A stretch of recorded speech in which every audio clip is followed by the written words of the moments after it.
tetapi di dalam sholat ada unsur-unsur seramnya. Jadi lalu jangan lalu kata Buya Sakur sholat itu senam. Kalau senam kan harus keras. Ya nanti Kang Syarif salah paham Kang Syarif. Allahu Akbar, Allahu Akbar. Wah, ya bukan begitu maksudnya. Ya senam ringan lah, namanya senam ringan. Ya biasa kan. Itu jangan Allahu Akbar. Itu dia bukan lihatnya ruku digentakkan, ya nggak begitu maksudnya.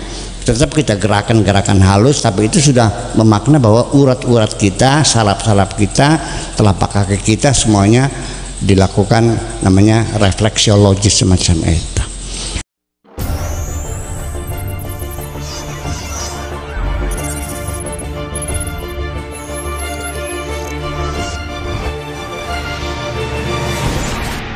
Tahun 91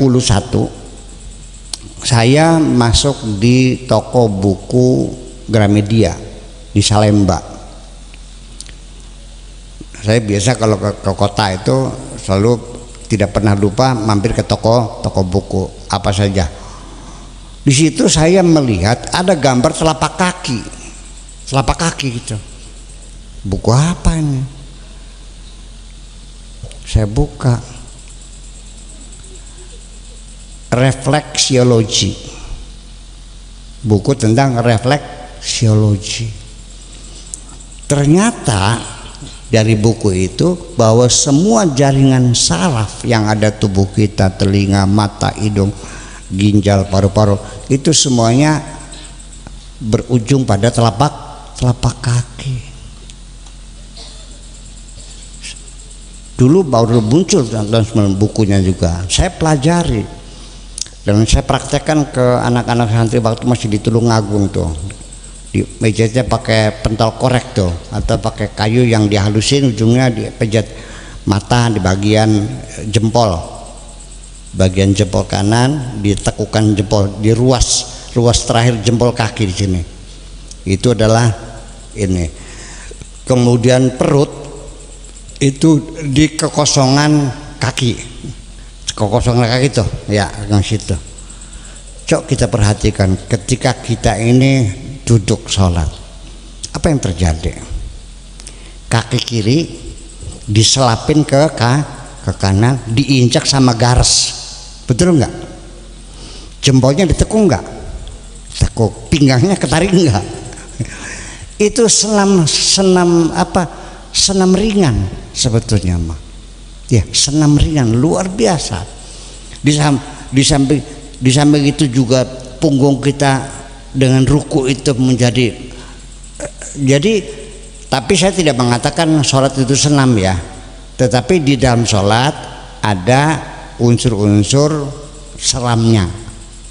Jadi lalu jangan lalu kata Buya Sakur sholat itu senam. Kalau senam kan harus keras.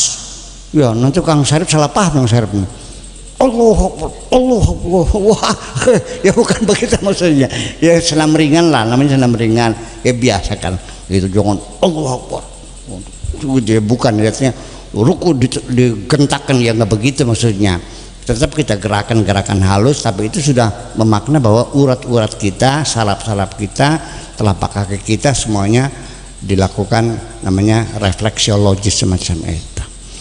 Jadi Bapak-Ibu sekalian, ini sebetulnya banyak sekali yang saya sampaikan tentang makna sholat dan faedah-faedah sholat itu. Itu satu dari sisi tentang kesehatan, semua kita bicarakan itu. Udah hampir 1 jam kesehatan saja. Sekarang ini tetangga nih sehari-hari sering nggak bertengkar gara-gara talangnya nyemprot ke tembok tangga? Jadi bahan pertengkaran nggak? Oke. Ada nggak gotnya yang ngebleber sampai membuat baunya pesing sama tetangga? Jadi bahan pertengkaran nggak? Ada nggak ayam tangga sering nembelek depan rumah kita? Jadi bahan pertengkaran nggak? Suami kita disapa oleh tetangga yang cantik, menimbulkan ceburan nggak sama istrinya? Menyebabkan pertengkaran nggak? Jadi artinya kita dalam hidup bermasyarakat itu 1001 macam sebab yang membuat kita sering bertengkar satu dengan yang lain. Udah paham? Nah, di sini Islam juga membangun hubungan keharmonisan, hubungan harmonis dalam bermasyarakat ini. Makanya setiap hari per RT per RW itu ketemu di masjid atau di musola. Di situ bertegur sapa, salaman, apa kabar Pak Haji, sehat? Nggih, alhamdulillah. Duduk bareng, berdiri bareng, ya kan, pujian bareng semuanya. Setiap hari bertemu itu komunikasi langsung. Belum ada HP sejak dulu nih, belum ada telepon, betul nggak? Belum ada faksimile, belum ada telegram. Nah, cara efektif masyarakat dipertemukan sehari 5 kali, sehingga ketika ada bibit-bibit perpecahan di antara kita, ketika bertemu sehari 5 kali itu bisa langsung dikomunikasikan. Paham nggak? Luar biasa. Nah, nanti seminggu sekali rapat per desa. Mana ada orang desa nggak sini? Kliwon mana ada sini? Juru tulis mana? Sebetulnya yang menjadi imam sholat Jumat itu kan rapat mingguan. Sebenarnya makubu yang imam itu, karena dia pemimpin dan dia yang khotbah. Sebenarnya mengkubunya badek-badek kan? Kokon lebih baik suruh lebih aja. Nah, seminggu sekali kumpul per desa, rapat mingguan. Apa cirinya? Mana buktinya bahwa sholat Jumat itu adalah rapat mingguan? Yuk kita nanya masalah yang ada di desa. Nah, ketika mereka kumpul itu dikasih pengarahan atau dipidatoi atau diceramahi, atau bahasa Arabnya namanya khutbah. Nah, sebelum sholat dikasih pada ceramah pertama, di situ khatib menyampaikan sambutan dan melaporkan hasil pembangunan desa minggu yang kemarin, dari Jumat sampai Jumat, apa yang dilakukan, laporan bahwa minggu ini kita baru selesai memperbaiki gorong-gorong yang menyempit sehingga menyebabkan Pulau Sangat kebanjiran terus nih. Sudah dibongkar, diperbaiki, alhamdulillah sudah 2, masih tinggal 2 lagi yang belum. Kemudian rumah orang jompo ada 3 selesai, masih 5 belum lagi. Dilaporkan anak yatim yang putus sekolah sudah kita antarkan sekolah dan sudah mintakan dispensasi supaya tidak bayar SPP dan sebagainya.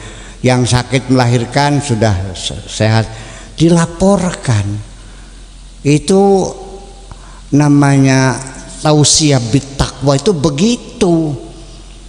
Bukan kalimatnya usikum wa iya bittaqwa Allah, paham ketika Quranku. Iya, ketakwa itu begitu, kesejahteraan, kedamaian, kebersamaan, menanggulangi itu yang namanya bertakwa, bukan usikum wa iya bittaqwa Allah. Pribadi mana beli paham-paham mereka. Ngereket kadang-kadang kok. Iya, beli paham-paham baik. Ya itu ketakwaan. Orang yang sakit nggak ada obatnya, itu patungan. Bagaimana? Kan mumpung kumpul tuh kotaknya tuh ada sodakoh desa omanya kan gitu. So kalau sakit so pulang yang 5.000 10.000 untuk bantu teman kita yang sakit. Itu namanya ketakwaan. Orang sakit diobati, yang goblok diajarin, ya kan begitu. Yang lapar dikasih makan, itu namanya ketakwaan, bukan mengucapkan usikum wa bittaqwa. Gimana lagi? Keder kadang-kadang. Nah, nanti khutbah yang kedua baru menyampaikan program. Mulai besok kita ada program baru lagi, yaitu ngechat pagar sepanjang jalan karena menjelang 17 Agustus. Paham? Harga cat mahal, jadi sekarang pakai kapur aja dah gitu. Gitu. Masih ada nggak kapur sekarang? Nggak ada ya. Di Gempol masih ada kan, Com? Pabrik kapur masih ada kok. Masih ada di mana sih, di Bongas itu masih ada tuh. Iya itu. Nah itu. Nah karena orang itu nggak paham, mereka mengatakan bahwa sholat itu ibadah mahdoh. Karena ibadah mahdoh artinya murni ibadah sama Allah, nggak ada hubungannya dengan sosial, dengan kesehatan, nggak ada. Dari mana ilmu mahdoh ke mahdoh? Maka tak tuntut kita makan kayak. Iya, sampai akhirnya sampai sekarang masih ada. Dulu mah hampir semua masjid. Sekarang tinggal beberapa masjid masih tetap melarang khutbah tidak boleh pakai bahasa Indonesia, tidak boleh pakai bahasa lokal, harus pakai bahasa Arab. Masih ada. Dulu mas semua masjid pakai bahasa Arab semua, nggak boleh pakai bahasa Indonesia. Di Tulungagung bahasa Indonesia ya, Gedangan udah bahasa Indonesia. Apalagi di apa namanya? Bang Dua udah. Di sini masih ada yang bahasa Arab sih. Campur ya ada ya. Nah itu. Nah coba perhatikan ibu sekalian, kalau khotibnya itu pidatonya pakai bahasa Arab, makmunya pada ngantuk. Ngantuk nggak? Apa sebabnya ngantuk? Beli ngerti. Khotibnya gak beli paham kan enggak? Rapat apa pakai bahasa Arab? Nah itu persoalan.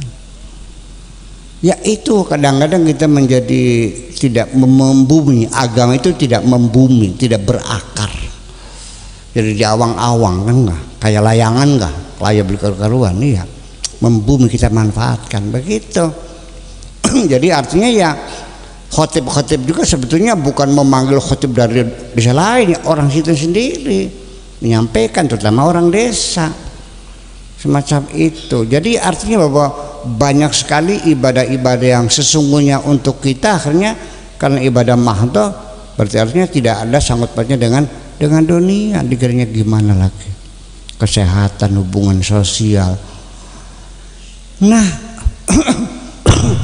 juga untuk membuat keakraban bermasyarakat. Jujur aja Bu, sampean sing melarat kumpul kalau wong sugih-sugih cilik hati tak gede hati, cilik hati, kecil hatinya, ngerasa miskin, bajunya jelek, mau kumpul sama ibu haji, pak haji, aduh jalannya juga meriang-meriang kan gitu ya. Iya. Nah bapak-bapak yang tidak pernah pesantren kumpul sama kiai ulama-ulama merinding beli. Nah gitu. Rakyat biasa kumpul sama bupati sama sekda asda meriang ini. Ini sholat membangun satu kerukunan berwarga negara ini. Setiap hari kumpul di masjid 5 kali, rapat minggu sekali, dan rapat umum setahun 2 kali. Yang satu nasional, yang satu internasional. Kenapa membuat kerukunan ini? Karena masjid ini merubah jiwa kita. Begitu kita masuk masjid, coba perhatikan, siapapun masuk masjid, orang kaya, katakan sawahnya 80 hektar kayak Pak Haji Sarmun. Anda boleh Haji Sarmun tak boleh? Nah ya, 40 sih mantul Haji Sarmun. 80 hektar. Orang kaya sawahnya 80 hektar, begitu masuk masjid dia lupa jadi orang kaya. Mana buktinya? Ketika ada orang miskin, tukang macul duduk di sampingnya, dia tidak tersinggung. Paham bikin ke? Orang yang miskinnya pun tukang macul nggak takut berdamping orang kaya. Betul? Kenapa? Karena di masjid ada aturan, yang datangnya lebih dulu duduknya di depan, yang datangnya terlambat duduknya di belakang. Berbeda pada acara-acara lain, di sana dibedakan. Nih coba yang duduk di depan kan penggede ini. Iya, pesek-pesek main gurih lah ya itu kan. Ya, tapi di sholat nggak ada aturan bahwa orang kaya di depan, nggak ada. Dengan acara semacam itu maka terjadi pembauran sosial, kaya miskin, pejabat rakyat, ya cantik jelek, lesak ganteng, sama semuanya dengan semacam itu. Sehingga kalaupun ada orang yang nyumbang masjid 500 juta, tapi dia punya persyaratan, saya sumbang 500 juta tapi di depan pengimaman khusus buat saya, boleh nggak? Nggak boleh, jelas nggak boleh, karena tujuannya bukan itu. Tidak ada perlakuan khusus di dalam masjid, semuanya sama. Itu yang maksud untuk pembauran. Perlu, nggak ada gap sosial, have and not have, itu nggak ada, kayak nggak ada semuanya. Kalau Pak Taufik Hidayat, Bupati Indramayu, sholat di di desa Tulungagung, datangnya telat, Pak Juci duduknya di depan belakang. Bupati nggak ada urusan, duduk sini. Salah kamu, kenapa datangnya terlambat? Tersinggung nggak? Enggak. Di belakangnya Mankadim, mau nggak? Mankadimnya takut nggak? Enggak. Salah Siradewa, kenapa tekannya kari? Cuek aja kan gitu. Coba ketika bersujud, ubun-ubunnya Pak Taufik Hidayat ke sujud, Mankadimnya sujud. Coba lihat dari atas, ubun-ubunnya bupati di bawah telapak kakinya Mankadim. Betul nggak? Mana ada terjadi dalam hidup bermasyarakat ubun-ubun kita di bawah telapak kaki orang. Itu kan memang soal itu untuk merendahkan hati kita di hadapan Allah dan bersama kita. Ya Pak Bupati mah cuek aja, ya emang gue pikirin nggak, dia lupa jadi bupati. Mungkin Mankadim yang agak rasa kurang enak barangkali, apa nggak merasa apa namanya tuh, kelasat klosot akhirnya mancal ndasi bupati bisa sampai topongnya nepluk, sampai topinya jatuh. Saya bertanya selesai sholat, assalamualaikum, bupati nyari topi ya, kan kepancal kakinya Mankadim. Dia ngambil topi, marah nggak sama Mankadim?